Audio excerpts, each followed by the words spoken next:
Willkommen auf meinem Kanal Afjok 1905. Nochmals vielen Dank für Shima und ich werde euch also Part 2 zu Shelterland, ein bisschen mehr den PvE-Bereich. Genau, es gibt dann verschiedene Shelter und die Shelter haben verschiedene Funktionen. Hier ist sie zum Beispiel, ich glaube, das muss Burning Shelter sein. Genau. Ich muss mal kurz drauf schauen. Das heißt, glaube Burning Shelter, Blaze Shelter, Entschuldigung, Blaze Shelter. Und dann gibt es dort verschiedene Früchte. Hier ist zum Beispiel die Maulbeere.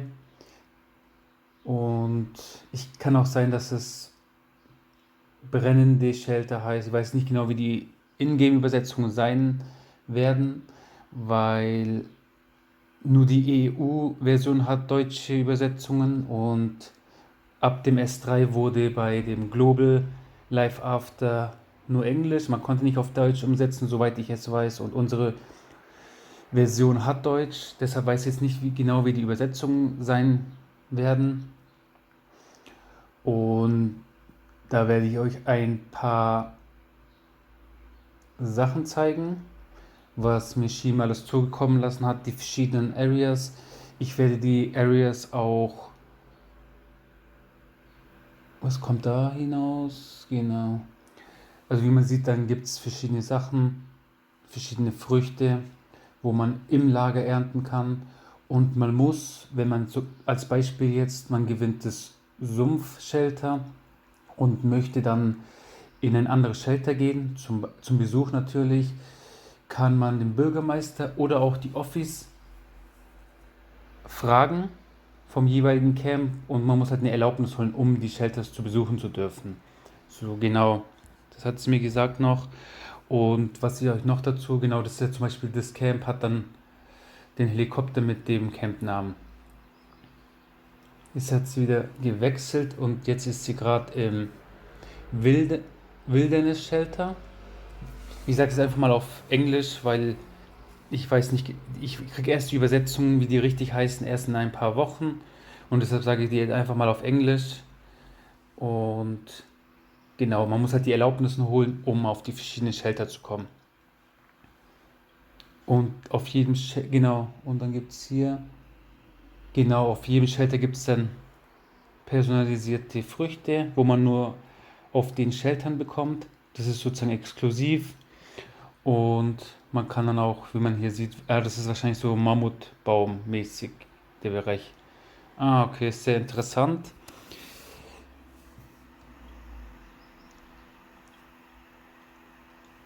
Und genau, ich werde euch dann noch, wenn wir noch ein paar andere Sachen noch dazu sagen, aber erstmal stelle ich euch die verschiedenen Shelter vor.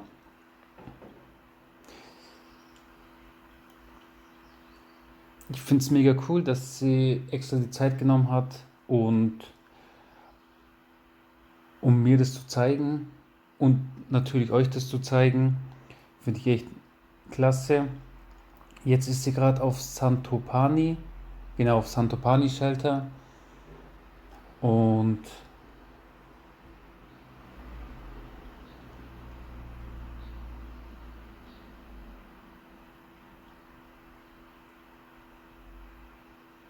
ich finde die Garage richtig cool, dass die auch noch vorher, also das ist echt cool geworden, weil ich habe mein eigenes Gutshof gemacht mit meiner eigenen Garage und jetzt hat man einfach eine Garage, wo sozusagen auch man seine Fahrzeuge reinstellen kann. Ist auch cool. Und auch, dass man halt zum Beispiel, wenn man jetzt in Santopani ist, Santopani Shelter, dass halt alles so ähnlich aussieht. Ist auch mega cool. Gefällt mir auch sehr.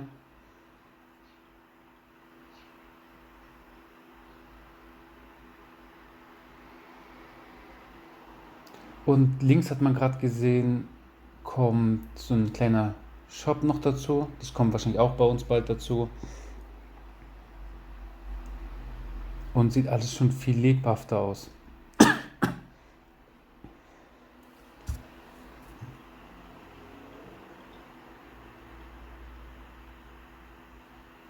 werde noch in der Beschreibung noch hinzufügen, wie viele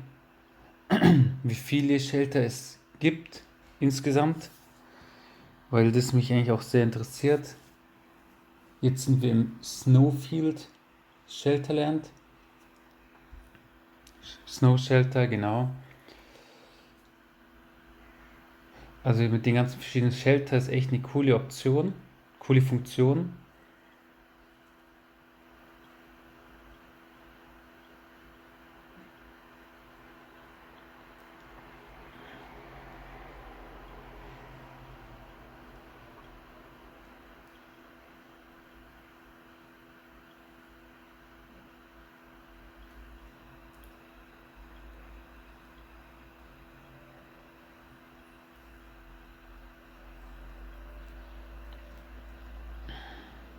Und von da gibt es dann auch,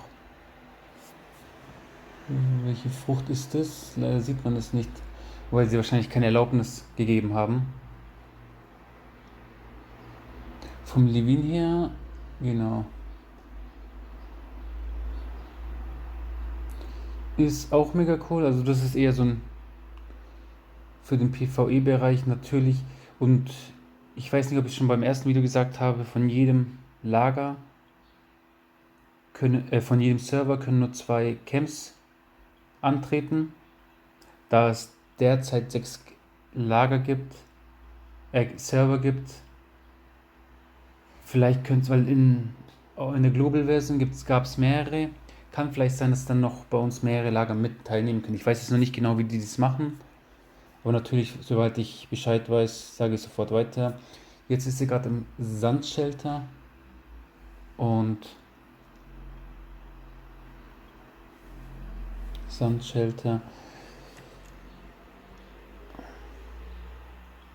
Genau. Ich werde euch gleich die ganzen Informationen noch weitergeben, wo ich mitbekommen habe von Shima. Und gleich, wenn es im Sumpfshelter ist, kann ich euch das erzählen. Genau, jetzt schauen wir uns noch kurz das Sandshelter an.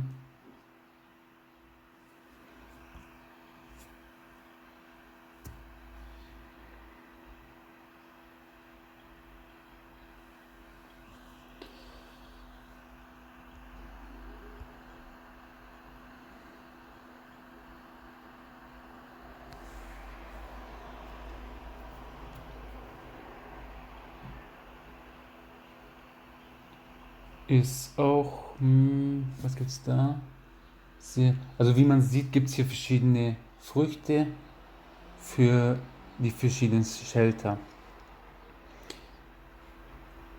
Sobald ich da auch von den ganzen Früchten eine Liste habe, teile ich die natürlich auch mit euch.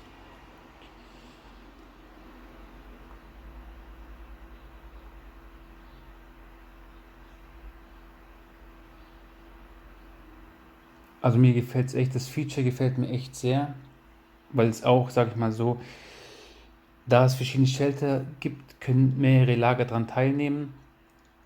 Und es gibt auch coole PvE-Sachen, also mit den Früchten. Auch mega cool und auch die ganzen Areas mega nice. So, jetzt kommen wir zum Sumpfshelter. Und da werde ich euch ein paar Sachen vorlesen, was ich alles mitbekommen habe. Genau. Wie lange dauert es? Also dachte zuerst ein Monat. Also dauert fast bis zu 2 Monaten, bis das nächste dann beginnt immer. Von Shelter zu Shelter Kämpfe.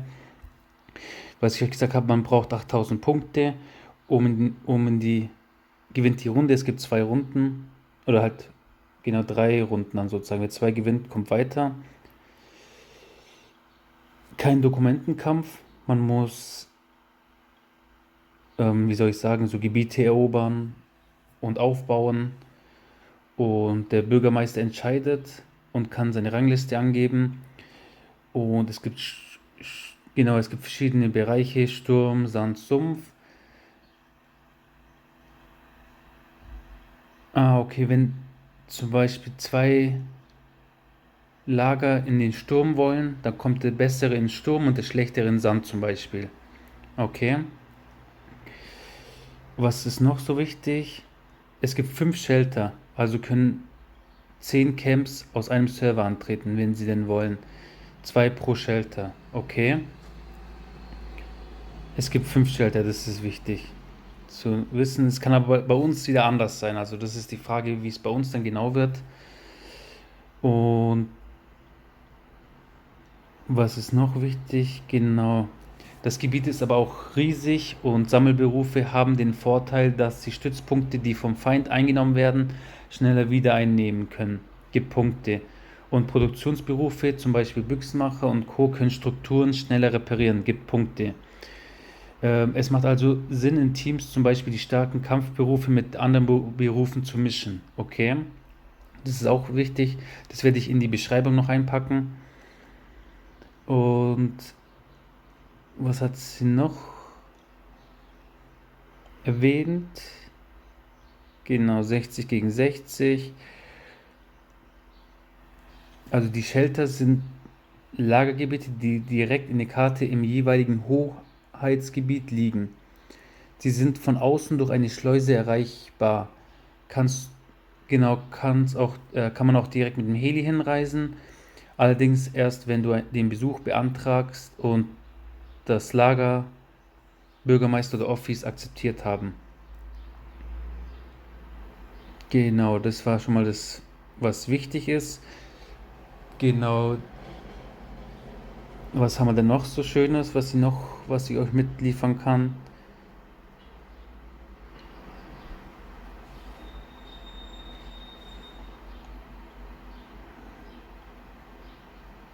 Genau,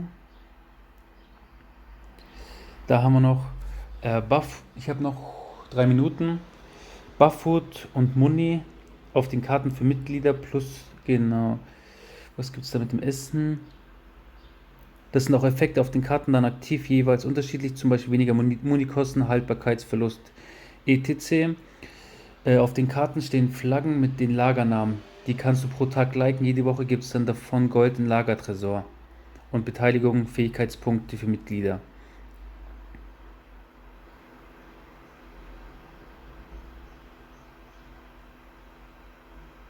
Genau. Man kann, wenn du Top 10 in den letzten Ausschnitt erreicht hast, deine Prioritäten angeben. Je höher du warst, desto wahrscheinlicher darfst du dann dafür antreten. Pro Server 2 Lager pro Shelter, genau.